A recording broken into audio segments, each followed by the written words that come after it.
Bonjour à tous, voici la suite de la vidéo long fil. La première partie c'était comment préparer son long fil. Donc on voit ici ma fixation.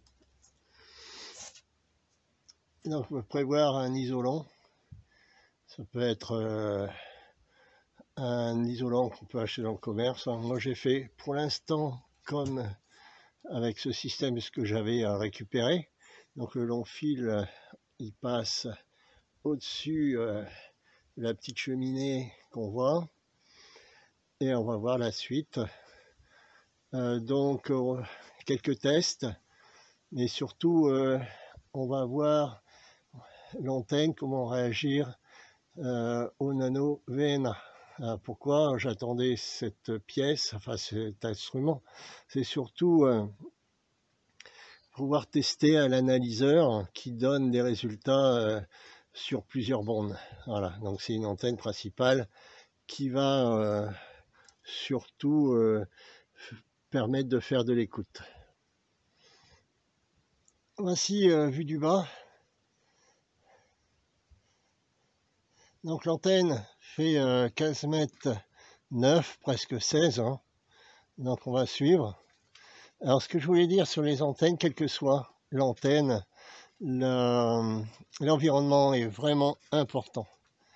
En dessous, on voit mon fil de mon antenne doublée de bi-ondes, tenu avec un câble pour éviter que tout ça, ça se rallonge. Voilà, donc là on suit le câble, on suit l'antenne long fil. Ce que j'ai pu remarquer en premier lieu, c'est que le long fil, il y a pas mal de QRM, mais ça dépend des fois en fin de compte, puisque là en ce moment, je n'ai pas trop de QRM, donc vu la longueur du fil, donc c'est normal que l'idée c'est de pouvoir capter, mais avoir une meilleure réception, donc c'est normal aussi qu'on chope les QRM. Donc on voit ma doublée de mi-ondes.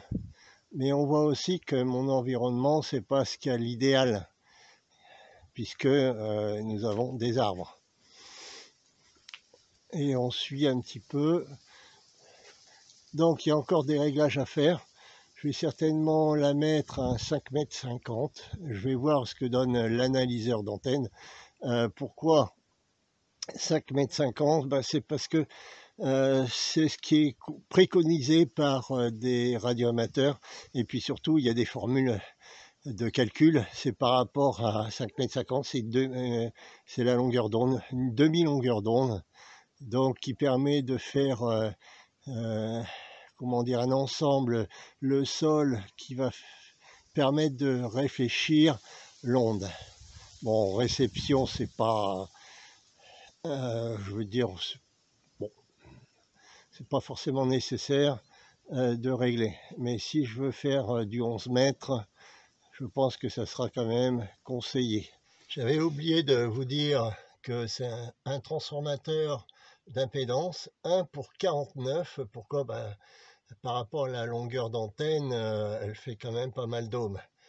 Donc, vous voyez le système. Alors, je n'ai pas encore soudé puisque grâce à l'analyseur d'antenne, je vais régler, donc couper encore certainement, pour avoir un accord en fonction des bandes utilisées, et puis aussi grâce à l'analyseur je pourrais voir si quelles sont les bandes les plus on va dire réactives. Voici l'antenne non fil passée au nano VNA, donc après quelques réglages du nano VNA, puisque j'avais oublié de mettre le petit câble pour faire le réglage, puisque le câble est relié à l'antenne. Donc, qu'est-ce que nous avons? Là, je suis réglé sur le 27603 et nous avons 1,7 de ROS, de TOS. Mais nous voyons d'autres courbes qui sont complètement en bas. L'antenne long fil donc permet d'avoir d'autres bandes de fréquence. C'est ce qui est utilisé par un certain nombre de radioamateurs. Donc nous avons 1,77 donc pour le 27 mégas, qui est pas mal pour une antenne long fil pour l'accord. Et nous avons surtout le plus bas de la courbe complètement à gauche, 1,1 sur la bande des 19 mégas, enfin on peut dire 20 mégas. Hein. Et nous avons 1,1 aussi, très bas, sur la bande des 10 mégas. Donc l'antenne, elle fonctionne sur les 10 mégas, 20 mégas. Et l'avantage du NanoVNA, c'est qu'on n'est pas obligé d'émettre, c'est lui qui fait le boulot. Hein. Après, nous avons 1,4, la courbe du milieu, sur 3, 6, 4 mégas. Donc c'est pas mal. Donc le NanoVNA, c'est vraiment pratique pour ça. Il y a une autre bande qui est beaucoup plus basse que le... Donc c'est vraiment intéressant d'avoir le NanoVNA. Bon, ça demande un apprentissage, c'est pas toujours évident, mais c'est vraiment pratique parce que l'antenne non-fil, je vois quelles sont les bandes. Donc la bande des 27, la bande des 20 mégas, on va dire, la bande des 10 mégas et la bande des 3, 6, 4 mégas. C'est vraiment intéressant pour faire l'écoute, bien sûr. Et puis, bah, pour ceux qui ont la licence radioamateur, ils peuvent utiliser ces fréquences. Bah, voilà, donc encore une petite vidéo là-dessus pour les tests.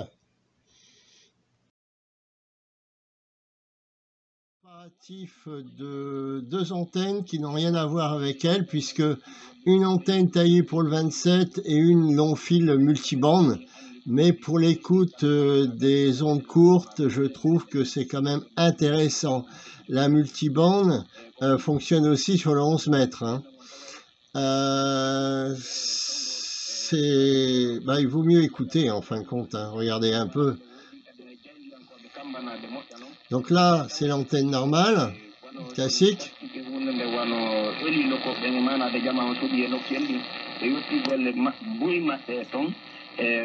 Voilà, donc je viens de passer sur le long fil, hein, on voit la différence quand même. Hein.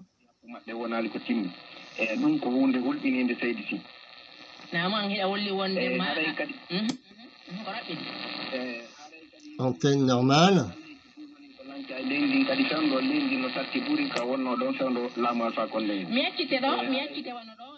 Antenne long fil, donc on voit la différence au S-mètre aussi. Donc quel est l'avantage d'avoir une multibande?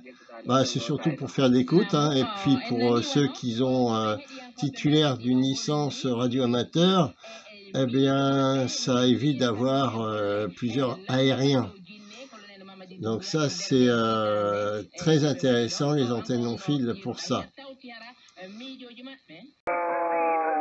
Antenne, donc c'est une antenne classique, hein, 27.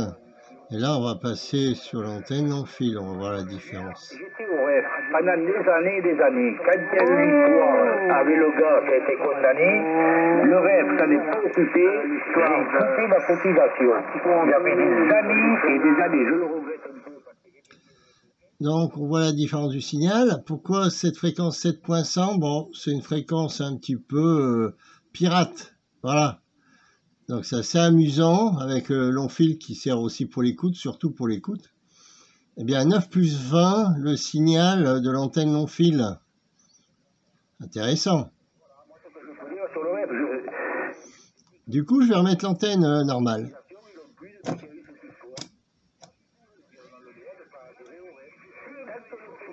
Voilà la différence qui est quand même significatif. Je remets avec mon commutateur ici d'antenne. Je remets un coup de long fil. Il y a une dizaine ou une quinzaine d'années, Madame Lagarde, quand elle était ministre, je crois que c'était sous Sarkozy. Bon, elle écoute tout le monde, moi je suis un peu le bazar sur cette fréquence, mais bon, il faut que les papy-mouseaux s'amusent. Madame Lagarde, on n'arrivait pas à obtenir l'élargissement de 40 mètres. Il y avait monsieur... Donc voici ce que je reçois avec l'antenne long fil. Donc c'est le long fil, l'antenne GP demi-onde. Il y a moins de QRM, mais il faut que je fasse une prise à la terre. Moins de signal. C'est normal. Donc l'antenne non fil qui fait 16 mètres. Comment l'appeler maintenant? Écoute, c'est l'individu qui te parle. Donc voilà. Ah, c'est la bonne. Antenne demi-onde SD27 Stereo. Je m'aperçois qu'Antoine ici. Et là avec l'antenne non fil, bon bah voilà, il n'y a pas photo, hein, pouvoir écouter les oiseaux. À plus, bon week-end.